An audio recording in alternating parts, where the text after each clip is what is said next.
Hello and welcome to yet another vlog on my channel, and welcome to Alton Towers Resort for the second time this season. I'm really looking forward to going in.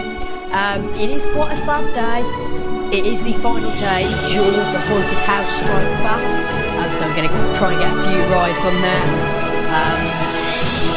But I'm also looking forward to getting back on some of my favourite coasters in the UK, such as Nemesis, Wickerman and Oblivion.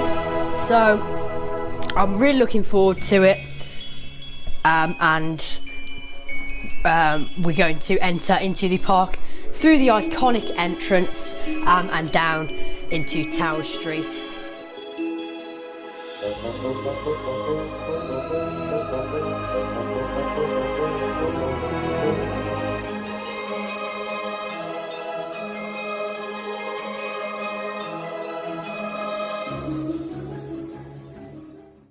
And heading straight into the park to the first ride, and this is going to be Duel, the haunted house strikes back, the park's interactive dark ride. This is obviously the final day of Duel, the ride, and it's a really good ride. Obviously there's quite a bit of theming in there. Obviously it's got the laser guns. It is the interactive dark ride,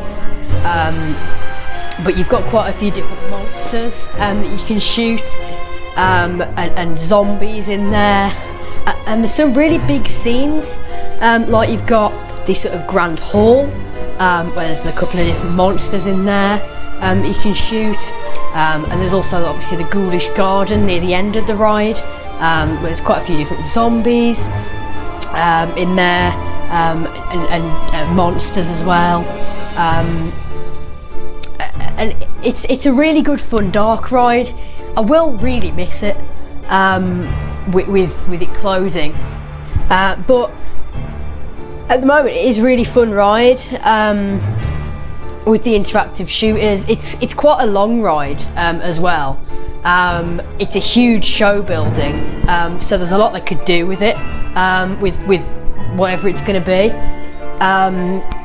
but yeah, fantastic ride, really well themed. There's quite a few zombies in there, because that's really the main theme of the ride, is the zombies. You're shooting the zombies in there,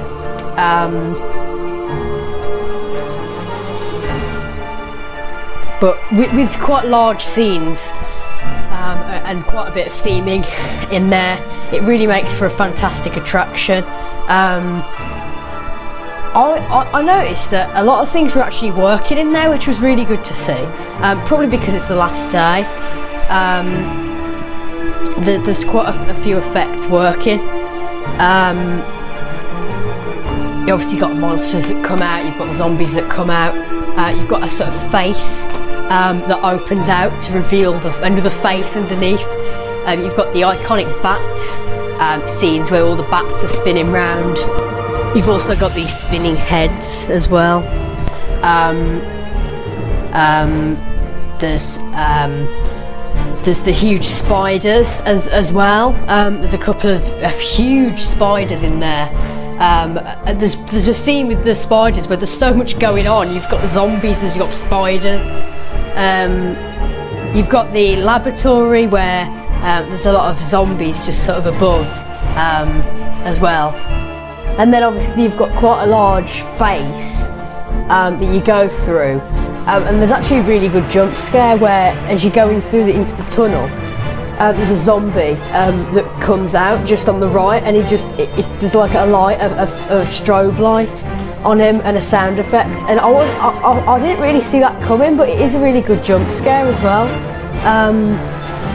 And obviously in the ghoulish garden, you've got the pillar demons that spin round, as well as a couple of different zombies in there. That's what I do like about Duel, and that's what I will really miss. It's all of that theming, a lot of theming, but combined with the laser guns, just makes it a more fun family ride as well.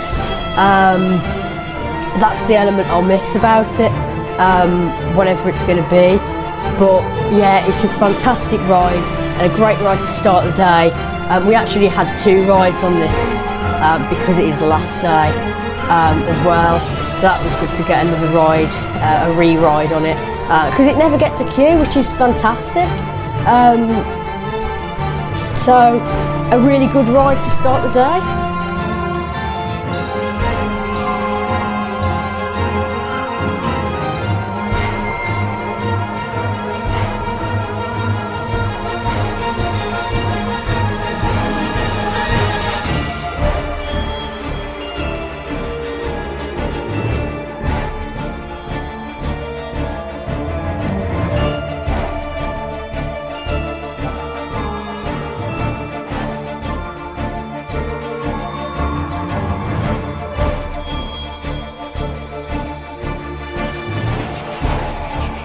And then here in Duel is the actual sign, 6 + 9, the Duel is over, this is my house, which is obviously the signage, which is just at the end of the ride in the exit corridor, of course, which is the final day of Duel, the Haunted House Strikes Back.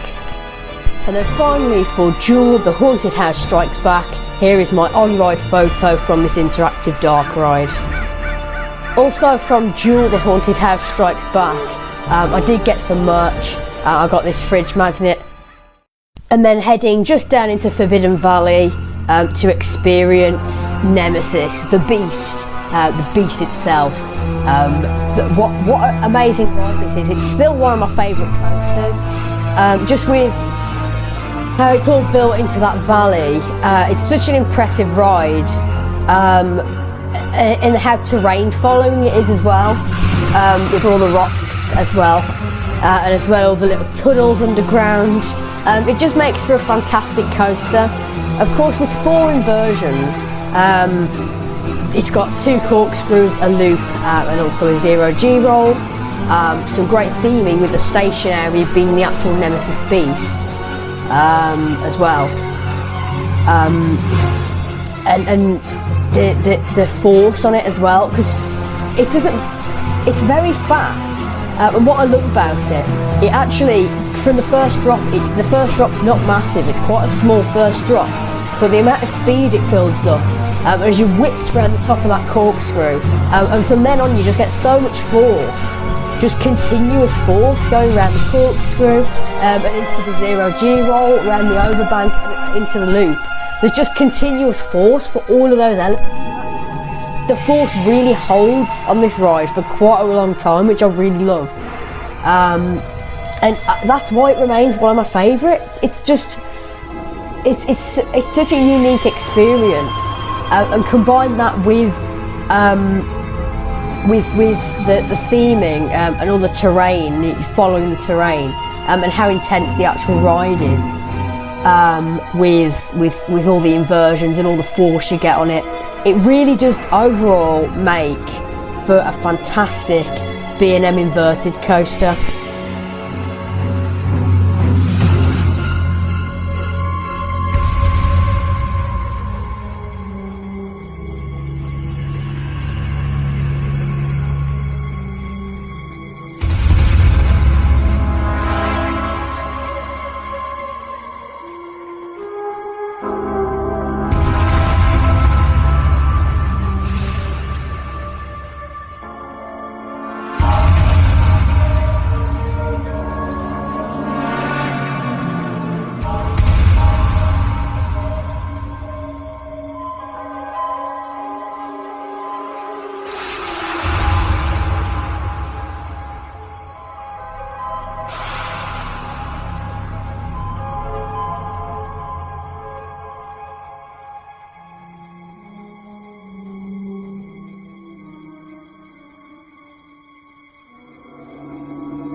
and then heading round into Galactica, which is the other roller coaster in Forbidden Valley, and this is the B&M flying coaster.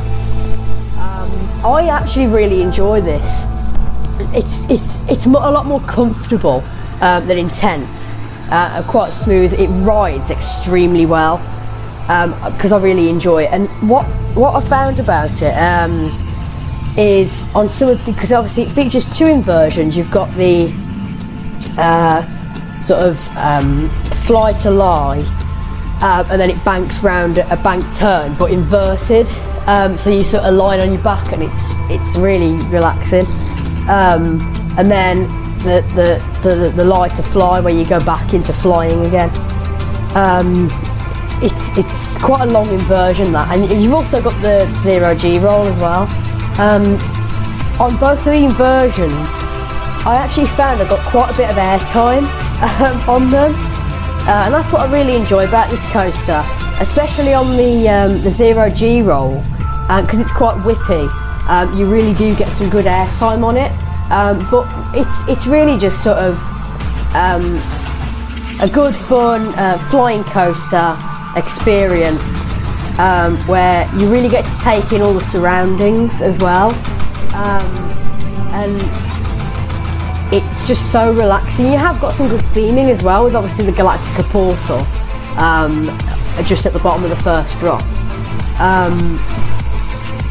because the first drop you can get some good airtime because it banks round after the lift hill, and then banks back up before going down into the drop and then through the portal. Again, quite terrain following. There is a little tunnel on there underground.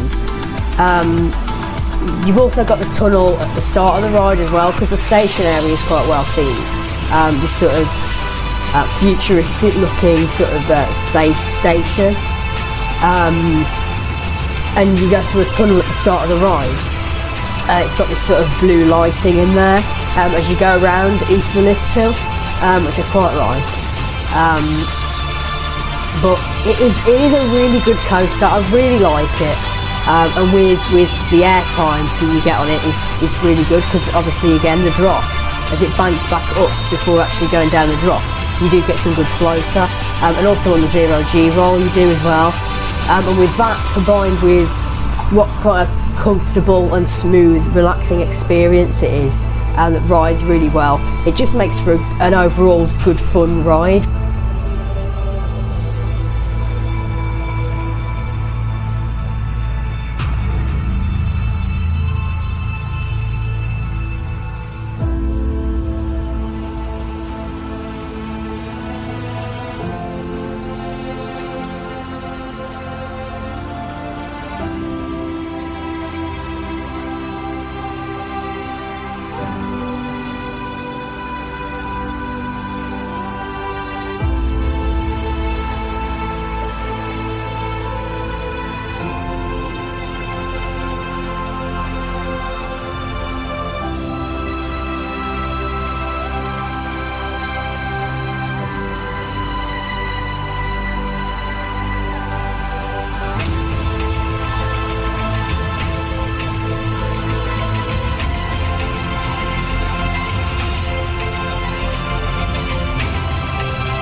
And then heading down into X Sector to experience the attractions in that themed area. And for the first one I did was one of the Retro Squad rides, Spin Jam. I actually really quite liked it. Not the longest cycle on this flat ride, but you do get some really good force. It does speed up quite a bit. I really enjoyed it. Very intense ride. It does speed up pretty quick. It's just that it takes quite a while to actually get up to speed, and it doesn't spend that long in the fastest part of the cycle. But still, the sensations on there you get are really quite intense. But it does sort of gradually speed up, and still getting quite a bit of force throughout. I really enjoyed it. I do love these flat rides anyway. And I do quite like the Retro Squad. It's a good idea to try out to see if the flat rides are a good thing for parks. Obviously this one, I do love it. Like again, with some good force throughout, and obviously some good speed. It does go quite high up as well. It does, as it's spinning round, it does go quite steep. But I do quite enjoy the actual cycle of it, as much as it's not the longest, at least in the actual fastest speed. It does still provide some good force throughout, and also quite a steep angle with some good speed. It still makes for a really good fun and quite intense flat ride experience.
And then heading to another roller coaster, and this is the Smiler.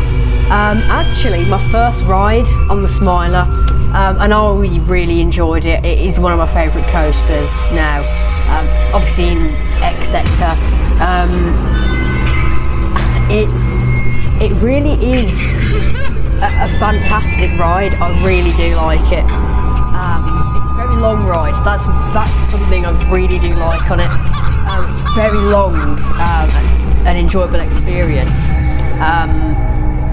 featuring 2 lift hills and 14 inversions. In fact, still just crazy. That means it takes you upside down 14 times. It is wild.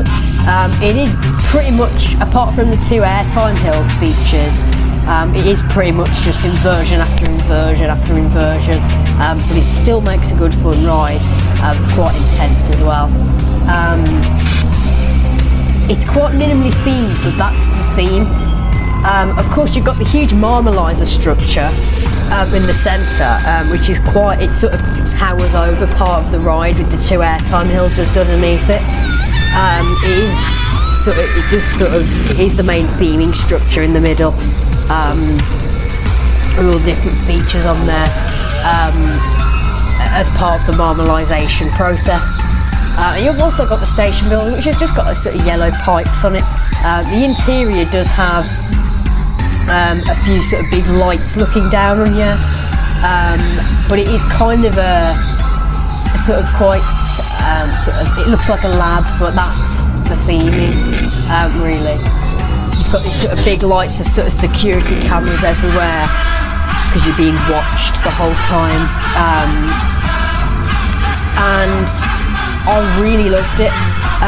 Very lucky to only have to queue 20 minutes as well. Very, very lucky with that one. But yeah, leaving the station, so obviously you get on the trains. It was running 2 trains when we went because it was a quiet day. But it has 4 cars, and each car sits 4 people in a row. So 16 people per car. So leaving the station, a bit of a strobe effect as you head down. and into the banked drop. There's a left bank drop heading down, quite steep. I wasn't expecting it to be as steep, but it does build up quite a bit of speed. And then into the first inversion, but it does slow down, which provides some fantastic hang time on the first inversion. You really do feel it as you're going round. Obviously the indoor element, if you don't see it coming, it is a surprise. I mean, obviously I expected it, but I didn't expect the hang time on there. Then obviously waiting on the block break before heading up the first lift hill, which is 45 degrees steep. And when you get to the top, you really do get to take it in with the tower's ruins, all the gardens and the grass and the lake. You get great views across of the nature and the history to the park, with obviously the towers. And then heading down a right bank drop, building quite a bit of speed, because we were on the back row the first time we went on it. And I will get onto that, it wasn't the smoothest experience, but yeah, coming down, really getting pulled down the drop, and into the first inversion, well, the second one really. It's the first one after the lift hill, which is the first corkscrew, and the corkscrew, again, getting quite a bit of hang time, but also the corkscrew is quite high up, and then you just go straight down into a drop, getting quite a bit of force at the bottom of the drop as well, and then going up into a back-to-back dive loop. Again, all the inversions are quite intense with quite a bit of force and hang time. But what I do like, as much as it is inversion after inversion after inversion, it does keep a variety. There's a lot of different types of inversion on there. There's quite a few corkscrews, but it does still keep it quite different. Then heading over the first airtime hill, really quite a good airtime hill, the first one out of the two. Good airtime moment, good ejector, of course, because as it comes back down after the airtime, you do sort of go down into a pit, so it does give some good airtime on the back. Going round into the bat wing, which is the reverse sidewinder and the sidewinder put together to make the bat wing. Again, quite a fun element. And then into the corkscrew, and another corkscrew, which just leads you into the block break, into the vertical lift. So the vertical lift, obviously a 90-degree lift hill, facing straight up. You do build up some good tension because there's sort of join us on the screens, and halfway, and then you go up, facing up. I did notice my feet sort of sliding down as well, going up the vertical lift hill, because it's quite a slow lift and you're really building it up. But of course at the top of the lift you just go down, getting pulled down obviously again because I'm the back row, banking into a left bank drop, and then into a corkscrew, which goes back down. Corkscrew getting some good hang time because it does take it quite slow. And then coming down into the sea serpent roll, which is another element, obviously, with two inversions making that up as you come round, and then over the second airtime hill, which is the best airtime hill really, on the back, coming down after you've gone over the airtime hill, you really do get pulled down, which gives some fantastic ejector. It's on a whole other scale to the first airtime hill, because it takes it a lot faster, and it is a lot bigger of an airtime hill as well.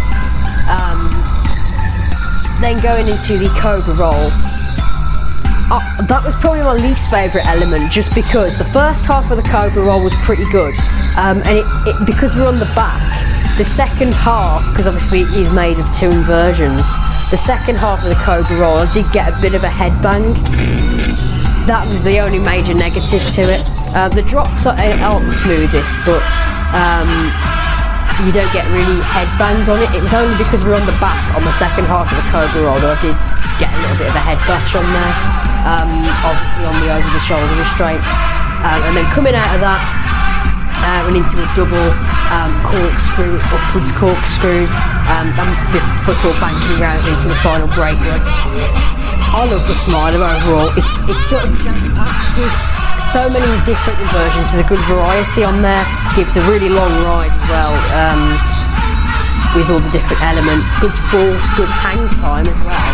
And on the back row, getting pulled down some of the drops with a little headbang, but that was the only negative really.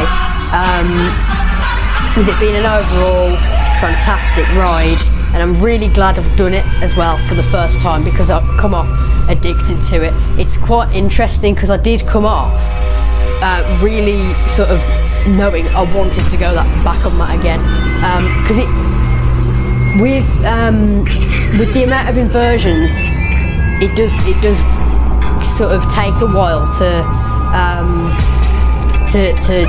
make an opinion on it, but I think it's a wonderful ride. Really is, really long ride. That's what I really love, and all those different elements combined, the vertical lift, and all the inversions, still holding the record, which is wild, just provides a really, really good experience.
And then heading over to the other coaster in the X Sector themed area, which is of course Oblivion, also known as Secret Weapon 4 during the construction. And of course the world's first element, the vertical drop, the world's first vertical drop, and I really like Oblivion. It's very short ride, with it being just the vertical drop, and then through a tunnel underground and into the overbank, and that's it. It's really short ride, but I really like it. I always have, because obviously the lift hill, it's not actually that tall. But then you come round, you really get to take it in, but also build up the tension, because you get some great views of the towers, and all across like the woods, as well, all the nature of Alton Towers.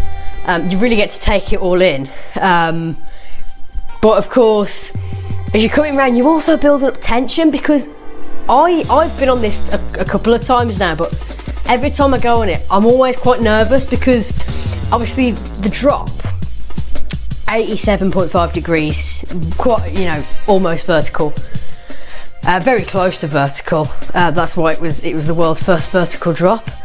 But as you're coming round, you know that the holding brake on above the drop, before you go down into the black hole, it can be anything up to 3 seconds.